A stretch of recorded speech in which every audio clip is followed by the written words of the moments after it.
Welcome back. We are with Judith Orloff, and we are talking about empaths. This is so fascinating to me. I cannot wait to buy your book. Thriving as an Empath, Yes. 365 days of self-care for sensitive people. So I did not know what to expect today, Judith. I really didn't. And my little brain is like on fire at the moment. So it's just crazy. So I just didn't really know which direction we were going with this today. But so many things you have said are just like triggering inside of me, like, oh, wait, I understand, like this makes sense to me because of certain things with people in my family. And I'm assuming that because of that, probably a lot of our listeners are having that same light bulb moment and they're curious. And something you've said, you've made a couple connections throughout these podcasts this week about intuition and empathy. And I don't know if those are different or the same or they're connected. Because I know my mom, who we talked about in the last podcast, who is sensitive, quote unquote, she refuses to use the word psychic. She doesn't think of it as psychic. She just feels and sees other things when she's around people. But I always I think I resisted that because of what happened in my family and how people saw it. I was always like, oh, okay, this is just too much for me. A little bit like the Twilight Zone. A little too much for me. It's too much Twilight Zone for me. But she would always look at me and go, you have more of it than you think. And I'm like, no, I don't. No, I don't. But you always say that I have intuition and oh yeah, no, I can't do anything wrong because I know you'll just know. So, but I think of it differently. So I don't see things. I don't see things like that. When I'm around a person, I don't see events and stuff like that. When I'm around people, I know instantly whether I feel safe, connected, whether I feel like it's a warm feeling or whether it's like, don't go there. Like this person is not a safe person for me. You have exquisite judgment about people. Right. Judgment is how I've always thought of it. And that's a form of intuition, is just knowing in your body, instantly, like bam, bam, and you trust it. I trust it. Yeah, so absolutely. is that connected to what you call an empath? Is that similar? Is that part of it? You're reading energy. That's why you can trust it so quickly. Okay. Interesting. Yeah. Because I refused to believe I had anything to do with any of that. So what's the difference between empathy I understand it, and you don't have to look at it that way. You could look at it any way you want so that you're comfortable with it. Well, I'm fascinated now. No, I'm curious. The gifts of empathy and intuition serve us as psychiatrists, that they're actually critical tools. But what's the difference between having empathy and being an empath? Having empathy is when your heart goes out to somebody, they're going through a challenge and your heart just resonates with them and you kind of hold a love space for them.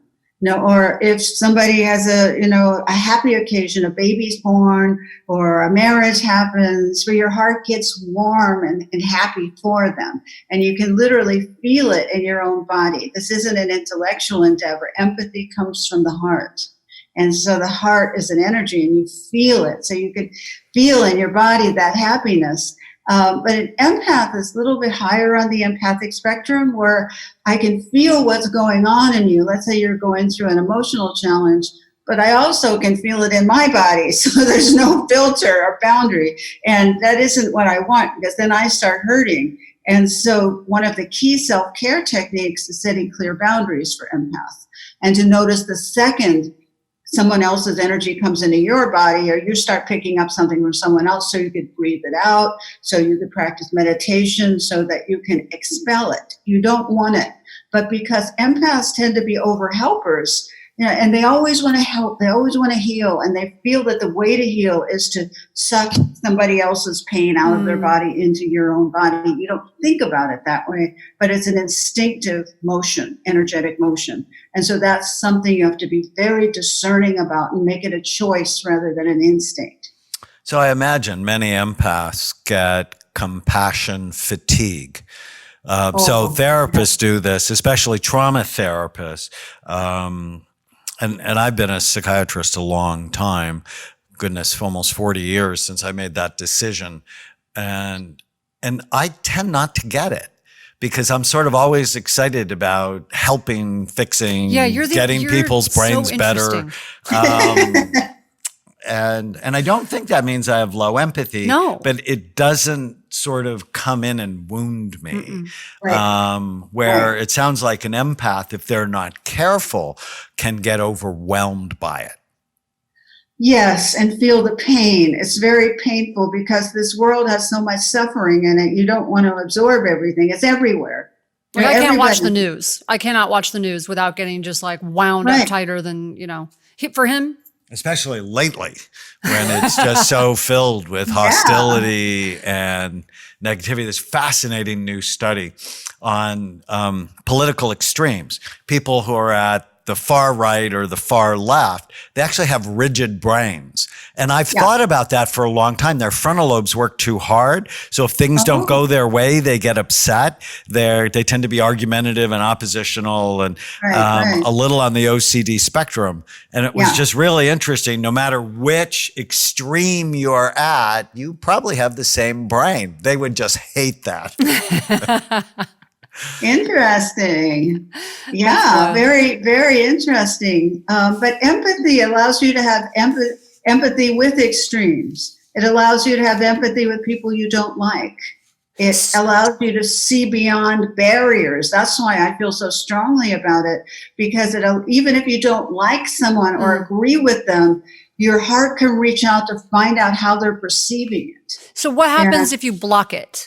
If you block this feeling? That's fine. You can block it. You can make a choice to block it. But does it affect you in any Well, way? your mom purposefully tried to block it in you. But she didn't help And you. that must have made you very unhappy. Very unhappy, like there was something wrong with me. It was a feeling of shame. You shame a young empath when you don't encourage those abilities to come out, when you don't say it's a beautiful thing, and here is how you can develop it, and here are some challenges you may face. When it becomes a healthy dialogue, it's a whole different story.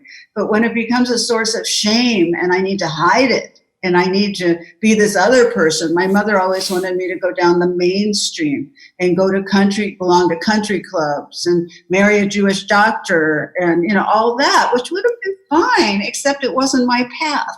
Right.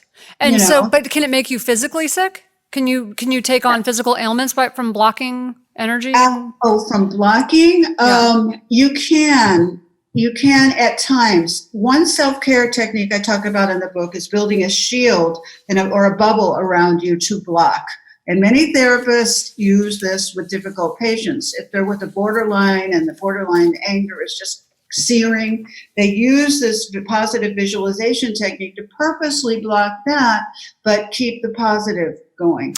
Oh, I think because that makes sense to me. Protecting yourself. I would see that as protecting myself. I think what I mean is if you are an empath and you don't realize you're an empath, or you do realize it and you don't want to be, and you're sort of like, no, like just like if you would deny it. So it's like the don't left and right acknowledge it. sides of the brain Yeah, are at war the with logic each other. and the feeling part of you are like in conflict. Like the logical part of you is like, I'm not doing this. Yeah, sometimes that's a phase that people go through, and they need to go through that in order to see that they're paying a price for that.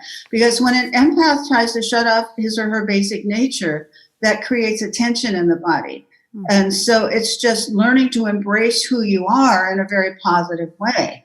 And so it's a balance, but it's very important not to be judgmental of people who block things out, because that's a technique until they learn other techniques. You see, that's just an instinctive thing. It's too much. I'm shutting it out. And it could be shut out with overeating and putting on weight. It could be sexual addiction. It could be substance abuse. It could be alcoholism. It could be shopping. Mm-hmm. Whatever it is, I want to shut it off because it's too much. That's what's happening. But they don't know what else to do. So once they learn the self-care strategies in the book, then they have options. And then it's not all subliminal and subconscious. You see, you want to bring it up. You want to identify this is an empathic issue and this is what you do. There's nothing wrong with you. You're a beautiful being, but this is how you deal with it. And there's so many people I work with in recovery and 12-step programs who are recovering empaths as well. They were just super sensitive. And part of why they drank and used was because they couldn't handle it. It's too much. I mean, when you're a non-empath, it's hard to get that. How painful sensory overload can be. Yep. It's I've very, seen very so many painful. children over the years. And when we scan them, there's a pattern we call the ring of fire, where their brain works way too hard. Yes, yes. And they often will present like they have ADHD, and somebody will give them a stimulant. And 80% of the time, the stimulants make them worse. I mean, sometimes Yes. suicidal, sometimes rages. And if you don't look, how would you ever know? That's been sort of the theme of my life. But when we come back, we're going to talk about a very interesting part of the brain called the mirror neuron system. And it'd be so interesting to look at that in empaths. And then we're going to give you some more strategies from Dr. Orloff's new book on how to survive and thrive as an empath. Stay with us. If you're enjoying the Brain Warriors Way podcast, please don't forget to subscribe so you'll always know when there's a new episode. And while you're at it, feel free to give us a review or 5-star rating, as that helps others find the podcast. If you're considering coming to Amen Clinics or trying some of the brain healthy supplements from BrainMD, you can use the code podcast10 to get a 10% discount on a full evaluation at amenclinics.com, or a 10% discount on all supplements at brainmdhealth.com. For more information, give us a call at 855-978-1363.